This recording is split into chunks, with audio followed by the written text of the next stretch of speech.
RCB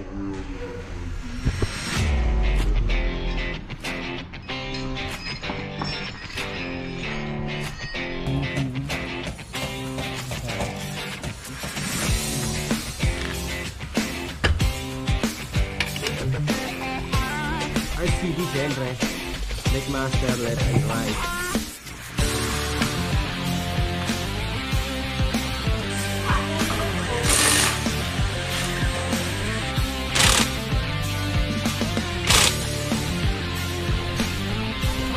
Captor, swing arm, dapat ganyan pag gagawa kayo maluwag. Dapat na rin yung disc.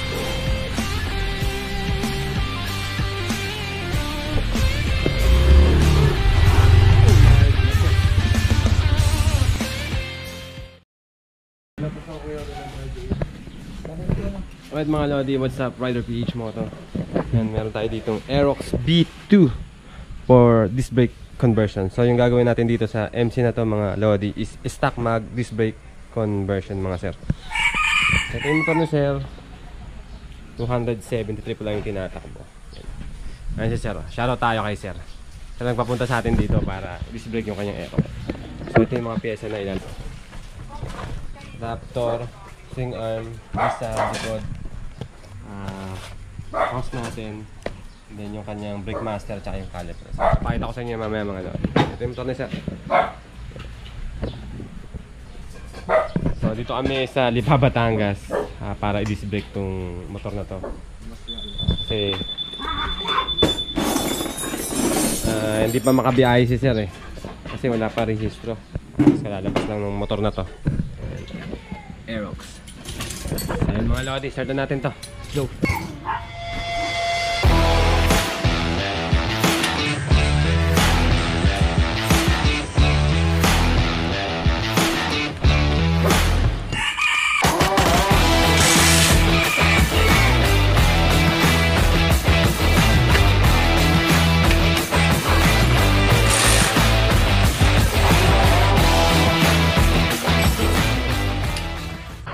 Alright mga Lodi, update lang tayo dito sa Aerox na to. So ayun mga Lodi, pansin nyo.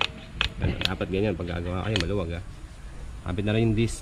Tapos syempre may tornilyo tayo sa loob para mas matibay. Ay.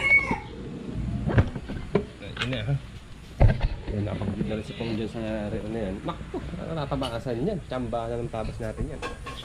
Tapos dito sa harap, yan, nakapit na rin yung gold natin.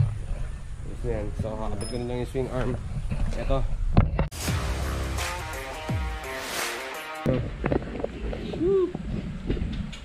Pogi talaga nung nung ganitong edition ng Aerox. White. Na Pops, okay ka lang dyan Pops. Alright mga Rider PH Moto, quick recap tayo dito sa Aerox ni Sir.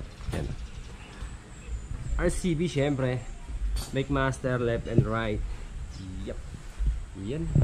And then dito sa harap niya is caliper na RCB na 2-pot gold.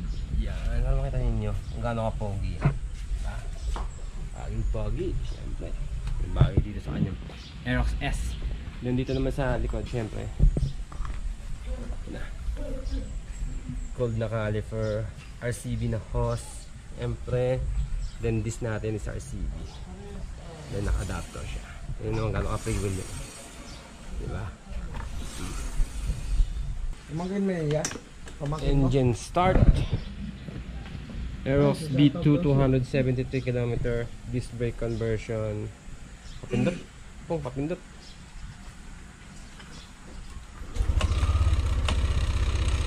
Check ilaw sa likod. Right. Signal. Ay, hindi pa natin ginawa signal light. Ginawa ba natin signal light? Alright, good sa signal light. Kabila. Sina. Alright. Yeah. Kahit dito lang.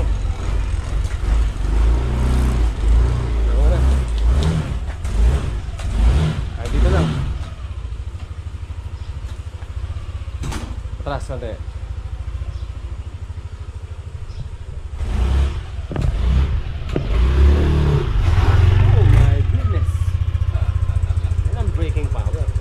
Sinagad namin mga lodi, sinagad natin para para makita natin kung magkakaroon ng problema.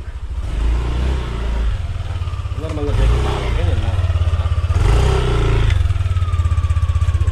Ganyan lang pag mag-membrane, no? Huwag yung ganun. Okay. Press wrong, sapa. Tagal mo para makita natin. Para makita natin yung kanyang kagandahan. Nakakamot na. Sa lakas ng preno mga lodi, kakamot na. Uy, shoutout kita, dali. Shoutout namin yung malalay namin dito, ayun. No? Ayun, nahiya eh. Sir, testingin mo sir. Try mo sir, try mo. Mataas pa preno na ito sir. Gamitin mo lang, gamitin lang ng gamitin. Oh, testing ni sir.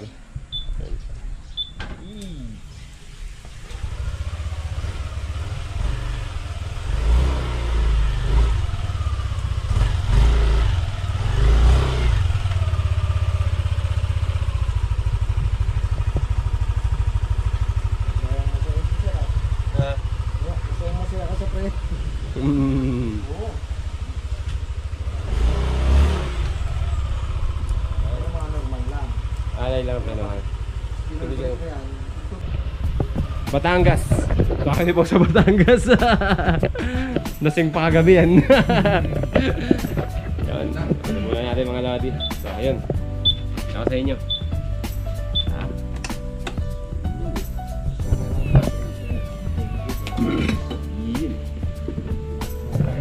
Shoutout tayo kay Sir kasi nagpapunta sa atin para ipagawa itong Aerox niya, no?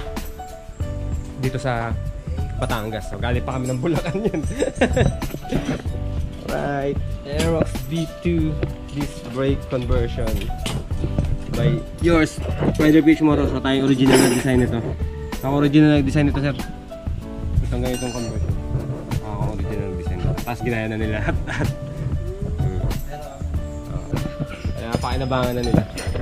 Ayun mga lodi, pagka gusto nyo magpa-disc brake conversion sa atin, PM lang kayo sa page natin para sa inyo mga coins. Inquiry mga lodi. Aerox B2 Batangas. Kauna-unahan dito sa Batangas. Full RCD.